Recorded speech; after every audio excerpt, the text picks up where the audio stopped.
পরিবারের বিশ্রী পলিটিক্সের শিকার হচ্ছেন অনেকে। পৃথিবীতে সবচাইতে বেশি মাইন্ড গেম খেলা করেন বাবা মায়েরা, অথচ এই সমাজ সর্বদা সন্তানকে অপরাধী বানায়। বাবা মায়ের বয়স হয়েছে মানে ওনারা যেটা বলবেন বা করবেন সেটাই 100% সত্য। তারাও ভুল করেন বা করতে পারেন, এটা আমরা মানতে চাই না। সাইলেন্ট ট্রিটমেন্ট বা ভার্বাল অ্যাবাউজমেন্ট, বাজে ব্যবহার, ইমোশনালি হ্যারেস হচ্ছেন অনেকেই।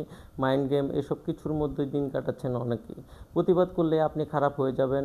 বাবা মা খুব ভালো করেই জানেন কোন সন্তানের মাথায় কাঁঠাল ভেঙে খাওয়া যায় আর কাকে তোষামোদ করে চলতে হয়।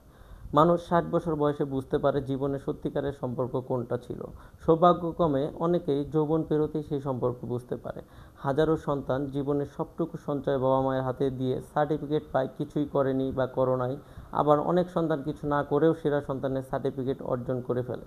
অনেক সময় এক সন্তানকে সামনে রেখে মানুষের কাছে গল্প বলবে, আমার অমুক সন্তান এটা করে ওটা করে, এই সেই বহু সুনাম করবে। আর যে সামনে দাঁড়িয়ে থাকে তাকেও একটু ছোট করতে দ্বিধা করে না, মানে তাকে অন্যর থেকে একটু হলেও ছোট করে রাখতে হবে।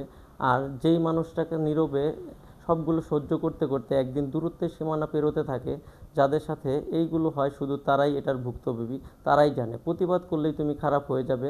আল্লাহ তাআলার পরেই পৃথিবীতে মা বাবার সাপোর্ট নিয়ে সন্তান পথ চলা শুরু করে। বাবা মা যখন শত্রু হয় তখন পথ চলা সহজ হলেও হৃদয়টা ক্ষতবিক্ষত হয়ে যায়।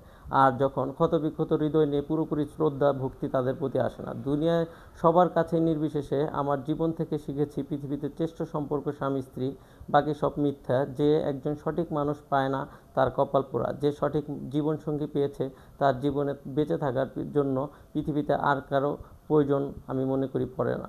তো ধন্যবাদ, ভিডিওটা ভালো লাগলে শেয়ার করে দেবেন আর আপনাদের মতামত জানাবেন। আসলে এরকম ভুক্তভোগী আপনাদেরকেও হয়েছেন কিনা।